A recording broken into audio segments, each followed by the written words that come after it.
Complex Fitness. Ba-da-da-da-da-da-da.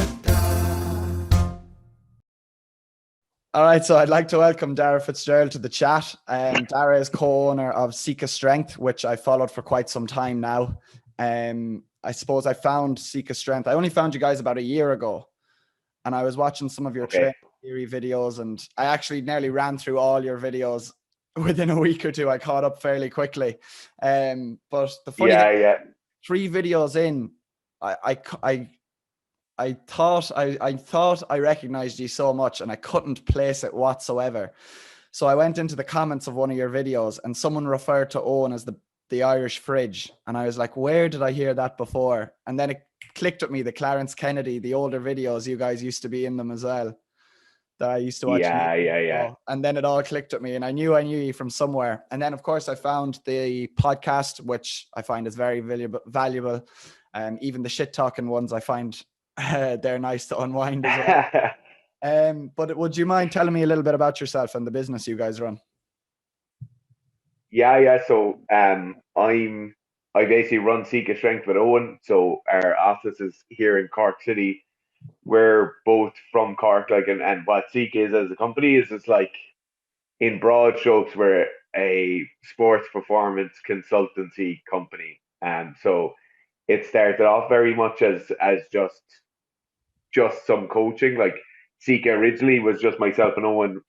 When we'd be training together, we were kind of looking at starting something up. So we went down the line of looking into different supplements we might be able to kind of develop.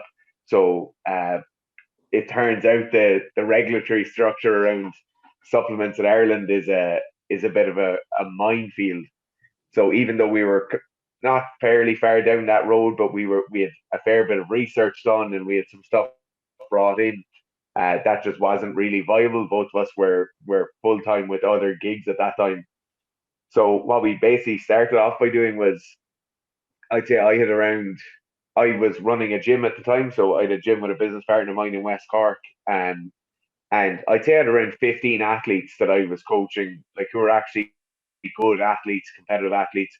Eoin had a fair few athletes, and we kind of put a title over those of, like, this is what Sika Strength is.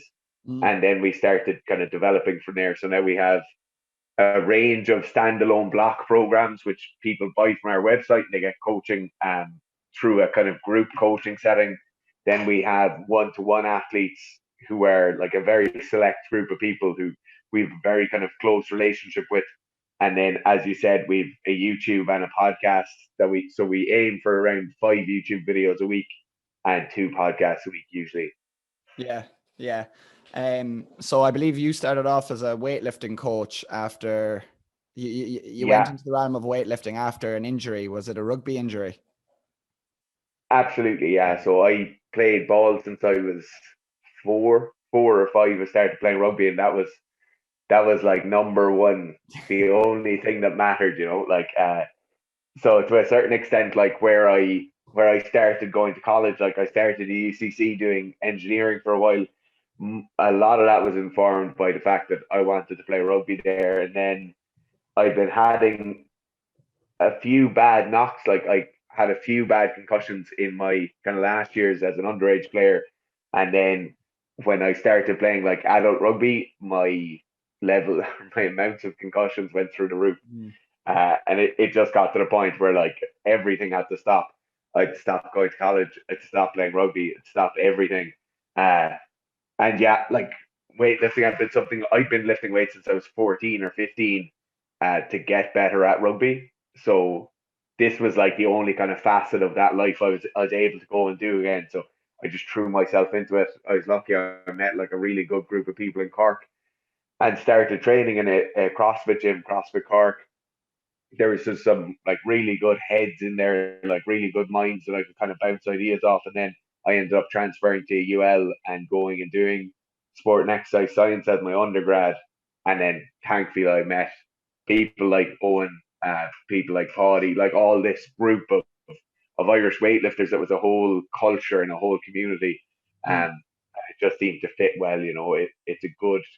It's a good sport when you need to go away and concentrate on fixing something, because it's a lot of time sitting in a gym thinking. So you got into weightlifting a bit later than the usual, did you? Yeah. So And like go on.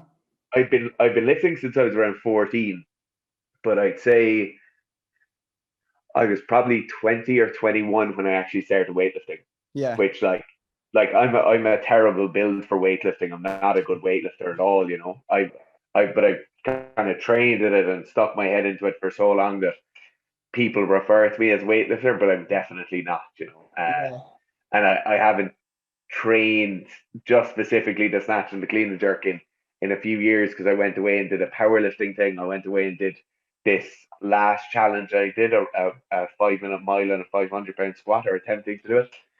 Uh, but yeah, I was a bit late getting started. If I was 8 inches shorter and 8 inches or 8 years earlier starting off, I would have been a much better weightlifter, I think. Yeah, true. The powerlifting, I was going to come on to that because I know you did some powerlifting, but I wasn't sure, did you actually enter any competition or did you just go through a bit of a phase or cycle of powerlifting? Yeah. So we around 2 years ago we went and trained in Qatar with who is now a guy called Miso Hassano. He's a young guy, a Qatari lifter, originally Egyptian, but we went to train with him like weightlifting training. He's kind of hedged on for the gold medal now in Tokyo. So we went to train with him for a while. So I was weightlifting all the time up until that. And then we coach so many powerlifters through Sika. Like there's a lot of powerlifters on the books. There's a good few powerlifters in one-to-one coaching. And then it gets to the point whereby like I've been around competitive athletes a lot. I've been around competitive weightlifters a lot, but I hadn't done a weight or a powerlifting competition. So I said, yeah, look, I'll take 6 or 8 months, get some sort of competition shape and go and do a powerlifting competition. Um, so I didn't hit any like real PBs, but I just kind of felt like I owed it to people, you know, and to Yeah, go and actually do a competition. So it was in my friend's gym in Limerick. It was nice and handy. yeah. Um, but no great powerlifting numbers, to be fair.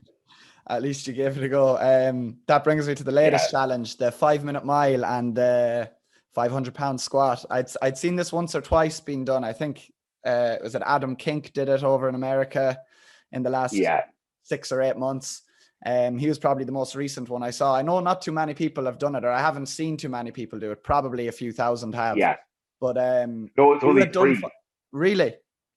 I just Yeah, yeah, assumed yeah, yeah. loads had done it. Okay, right. Jesus, all right. No, Makes it a bit harder. so yeah. So, So so what you, happened around this time last year? I texted Owen. This used to be a big thing in like before the internet was a bigger like yeah, 2014, right? Like I'd say 2012 to 2014, strength and conditioning online lived in forums. So like I'm not sure if you were like into any of those, but this is like everything down to like the CrossFit Journal, right? This is where strength and conditioning lived, and you just go and you read whoever posted, and you know the regular people who posted there. And it started coming up that like, do you reckon like this would be like a thrown out comment that like, do you reckon at some point a CrossFitter could do 5 minute mile and a 500 pound squat in the same day? yeah, Because no athlete, like nobody really does that, you know. yeah, Um, so this time last year, I said it to Owen, and I was like, look, I need something to train for. I think I could throw myself into this. Started training, got injured in July. Adam Klink did it a few weeks later. Uh, and then since then, there's been two. So there's been another American guy do it, and there's a Scottish guy, Fergus Crawley. Um, and then I attempted it back in April, but I like just had to pull out due to injury. So it's it's still this kind of mystical thing. Like yeah, so few people have done it, but yeah, yeah. So training for that was quite fun. I used to do a lot of run training when I played rugby, so I was probably doing 4 sessions a week on the field, or around 4 sessions a week on the field, and then I used to do sprint training as well. And that I hadn't gone near running since I stopped playing, so it was good. It took a long while to get back to like the level of aerobic fitness you needed, and then it was actually like a running injury. So I think I got a stress fracture in one of my shins, um, to the point where the day I was doing the run, And on my last attempt, I was going between blacking out completely and losing consciousness, or else vomiting on the side of the road. Yeah. So I got 850 meters into a 1600-meter run, perfectly on time, and just couldn't pull it together. But it's just the way these things go. Yeah, that's rough. You had done a 500-pound squat before, had you? Yeah, a good At a few heavier times. weight. Yeah. So I had squatted, so it's 230 kilos, or 500, 227, but 230 is what I was doing. And I had done that, I'd probably done that 2 and a bit years ago, at around 110, I'd say. Then for the powerlifting competition, I did it in competition at a 110 to 112. And then when I was doing this challenge, it was like I was around 106 most of the time. Sometimes I'd go up a small bit, sometimes I'd go down a bit. But yeah, significantly lighter, and like I'm sure you're well aware, 6 kilos extra in body weight is astronomical when you're trying to squat more weight. Yeah, 100%. All right, so I suppose that'll bring me on to today's kind of topic or choice of topic. It was the training theory video I saw of yours, obviously months ago at this stage, but it kind of came up again, the whole active recovery culture. And it's probably something I slipped into a year or two ago, and it's something I see people, especially in GAA, slipping into now. Like even a match on a Saturday night, this would be last year, and you'd see lads on a Sunday then going out for their active recovery, and it wouldn't be as simple as a walk or something extremely light. I mean, they'd be aiming to get their heart rate between 130 to 150 beats per minute, and they'd be doing it for 30 to 45 minutes. And I remember doing it myself a couple of years ago, and I was just thinking, it was the day after a game, and I was just thinking, this, as much as I'm being told this is good, it just did not make sense in my head that putting more stress on the body would, it almost felt like I was digging a hole. But yeah, it's such a thing now that active recovery is the way to go. And I don't know where it's coming from or how it keeps going or how it's even stemming. And I know the study you guys referenced was a pretty short-term study. Wasn't it the one in Norway and Finland? And it was only between 2 games. Yeah. But is there any long-term effects or anything? No. The problem with we do, like, as you're well aware, we do a paper review every Monday, right? So we do a scientific study that we think is interesting or that we think people will be interested in. We do a review of it, and then we kind of give our 2 cents at the end. So people, when we do an active, this is just a general comment, right? When we do an active recovery paper, or like last week we did the effects of marijuana on athletic performance, people are like, oh my God, the lads hate active recovery. Now, we do hate active recovery. So that's a different story. But in general, with the pay per view stuff, it's funny because you get immediately people are like, wait a minute, you hate. And we're like, no, this is just what a paper found. But anyway, the active recovery, the fallacy of active recovery is right. Where I think it came from is athletes really, really like training. Like, if you get a GA player, they're between the ages of 16 and 28, or you get any person in that bracket, they really, really like training, right? And they want to do as many sessions a week as they can kind of fit in. Coaches really like athletes training more. So people understand that loading, to a certain extent, you have like a viable amount of loading that's doable each week before we deviate out of overreaching and we start to get into overtraining, right? And then you start to say, okay, this is probably as much high impact sprinting as you can do. This is as much acceleration, deceleration loading as I can do, or whatever it is, or this the amount of mileage I can do. But can I do something else? And it's a classic case of like, you want the extra 1%, and people think the extra 1% comes in the fact that if you do an active recovery session, you're going to be able to train a day earlier or 2 days earlier, and you get to train more times next week.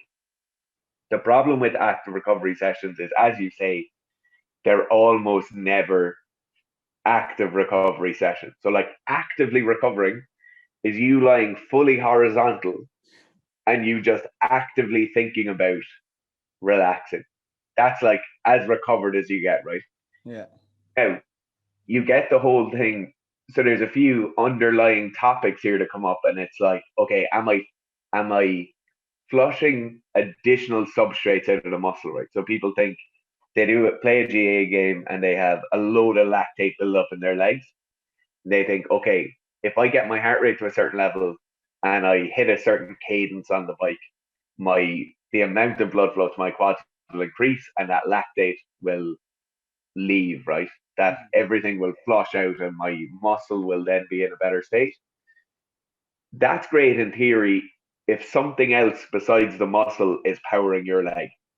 So if I could hook you up to a perpetual motion machine, something like you'd see certain knee reconstructions, you'll see like they strap the leg into a machine and it very slowly moves the knee around continuously for weeks on end. If you can do that, right, strap your leg into a machine and then you can stimulate your heart or hook up a donkey pump that will pump more blood around, that would be great, right? Because you're pumping all the blood around. You won't have that kind of vasodilation in the quads, but you'll have some sort of additional blood flow in the quad, and you'll get more stuff flushing out. The problem with active recovery is the thing you have to do to flush out the substrates is the same thing that made the substrates come there first. So you're using more energy, you're breaking down muscle tissue further, you're more tired, and you're probably an extra day before you get back. So this is like, it's one of our many plagues we're fighting against. Is like, we'll have athletes who, some of our athletes on one-to-one programs are training up to 12 or 14 times a week, and they're like very, very heavily monitored. So everything they do is monitored, all their recovery metrics are monitored, and then they want to do an active recovery session, and like, you don't need an active recovery session if your load is correctly monitored. Yeah, exactly. Load management, it seems, in terms of, let's say, measuring tonnage or measuring powerlifting or weightlifting or any sort of sport like that, load management is really given the detail, where it seems that in field sports or with real athletes, it tends to go out the window a little bit, which is very strange because you'd imagine it needs just as much management there as well. So that's the thing I find pretty absolutely crazy. Yeah. So yeah, I found it funny that someone's pre-season or someone's even off season, that one of their guides to getting fit or one of their metrics would be this 130 to 150 beats per minute, 45-minute work. Yet when they're in season, all of a sudden this becomes recovery. Whereas a few months ago, this is what was my fitness work. It just makes no sense. And it's extra on top of the other fitness work. So it's like, now just because you're in season, this same thing is active recovery, which is madness. Absolutely. Like, just on the point of you monitoring training loads, we often fall into this trap of, when we're in off season, we monitor it well, or when you're in the weight room, you monitor it well, or even when you're doing sprint training, like our plyometric session, you monitor it well. And then we get on the field, we're like, it doesn't matter, we're playing football, we're playing hurling, whatever it is. And people forget about it. People just say like, no, that's grand. Leave that there now. You don't have to count that in. It's never been easier to monitor load. Like, there really is no excuse. And that's like when you take some of the real athletes, or like, sorry, Nate, to call them real athletes, right? But what we refer to real athletes as is like field-based team sports, or like not even team sports, but like people who are going competing in things, because we have a load of like recreational lifters. They're good athletes, but this is like a phrase we kind of coined to deal with the difference between an athlete who's going and competing in a sport that your mother and father will recognize versus a different athlete. But so moving on to then, there's lots of different people kind of tend to jump on recovery bandwagons, and I'm sure next year something else will be in fashion again. It seems to come in waves and cycles. Like 3 years ago, everyone was hopping in the Shannon or in the sea. 3 years ago, it was saunas. Last year, it was active recovery. I'm sure these things will come back around again. But something that's, I suppose, aside from load management and of course fitting in your recovery times, making sure you're not overreaching and then therefore overtraining, I think that people are jumping to these recovery tools without even hitting like the mere basics. Like you'd know lads, or you'd see lads who are getting 6 hours sleep a night. Their protein intake is poor. their stress management is all over the place, and then all of a sudden they're shooting their leg up with the massage gun thinking it's going to fix everything. Yeah. And I just wonder, what are your standard protocols, be it a weightlifting athlete, powerlifting athlete, or a field athlete? What do you guys suggest beyond the basics? Because I know there is a psychological benefit to even someone doing this active Absolutely. recovery for 45 minutes.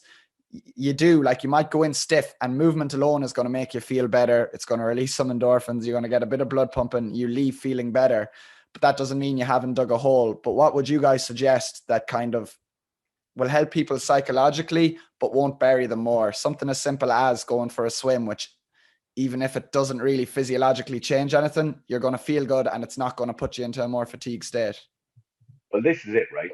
So there's a huge advantage to somebody thinking, or it's not even like that, like psychologically you're weak and you'll be swayed by this, right? There's a huge advantage to somebody feeling better. So like if I go out and I put on my pair of boots A versus pair of boots B, and A makes me kick points better, or A lets me sprint faster, that's better, right? It doesn't matter the design of the shoe, it doesn't matter what it is. If I feel better in them and I perform better, then it's better overall, right? And you raised a good point there of like jumping into the sea or going and doing something and feeling better afterwards, even though the literature may not back it up completely, right? There's definitely advantages to like cold water immersion.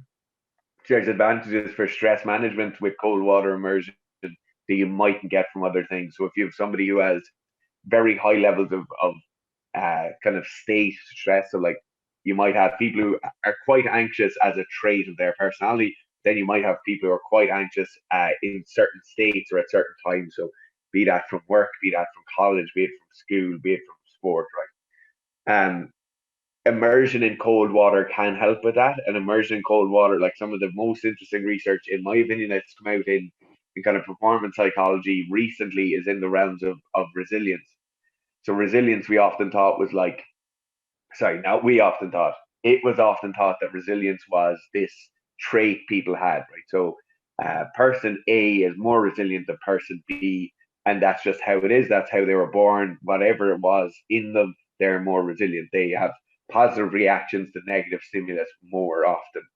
But it turns out now resilience is much more of a state thing. Like, so I might be very resilient in a work environment, but in an athletic environment, I'm not very resilient, right? Or you might have an athlete who's incredibly resilient, will go and play and train hard and do all the stuff they need to. Then when they go to academic endeavors or when they go to work, they're a car crash. So if you have something like cold water immersion and we can build resilience through that, even though physiologically the cold water immersion may not be doing something, there is a host of other things going on.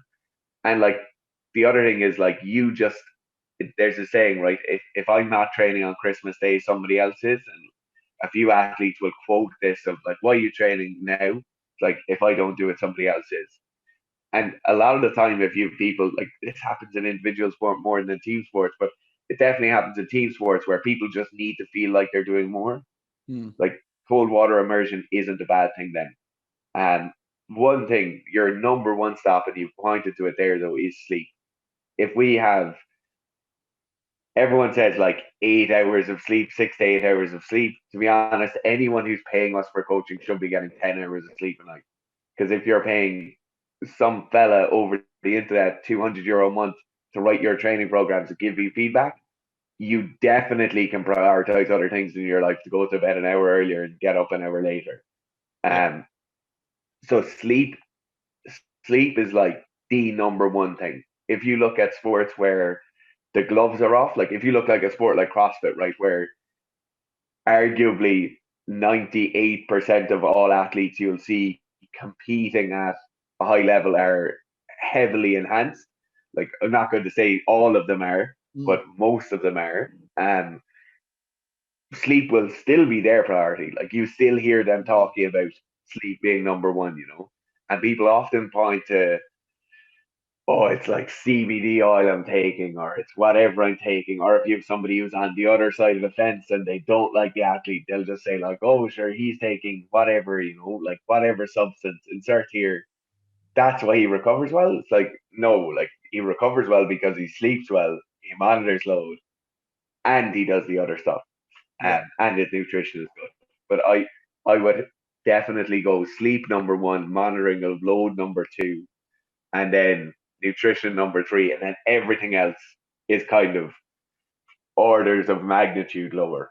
Yeah, yeah, definitely. That's interesting with the sleep, because I know correlation doesn't always imply causation, but there are so many studies relating sleep to injuries or sleep to fatigue, or there's so Yeah, many out there that it's too hard to ignore now. But yet it is. It's yeah, the side of the definitely. coin everyone misses, even though it's the most blatantly obvious. And I'd have been guilty of it myself. I know a lot of people who would have, because it's the easiest thing to let slip by, really, isn't it? There's only so many hours in the day, as you say, so Absolutely. it's the simplest thing. But you do find when the sleep increases, productivity alone is a huge Yeah. increase. So yeah, that's perfect. I think that's everything. I don't want to hold you too long. I know you guys are busy firing out videos, and I know you have a lot of programming and stuff to get to. No matter at So all. I'd like to say thanks a million for coming on, just giving a run through that. I think people, especially in the GA space, are going to find that I hope they find benefit from this, because it's taken over again, and it seems someone can't walk their dog these days without saying they're doing active recovery. So I just wanted to definitely get this kind of message out there. No bother at all. Thanks very much for having me. Complex fitness. Ba-da-da-da-da-da.